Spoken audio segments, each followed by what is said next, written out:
Today's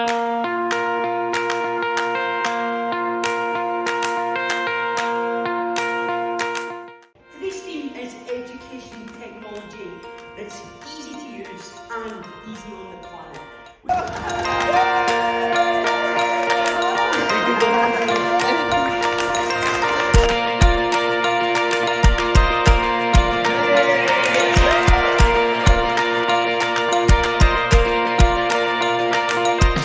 Just learning all that we can about how to use our Chromebooks better for learning and teaching. We're looking forward to all the things you've got to tell us about that.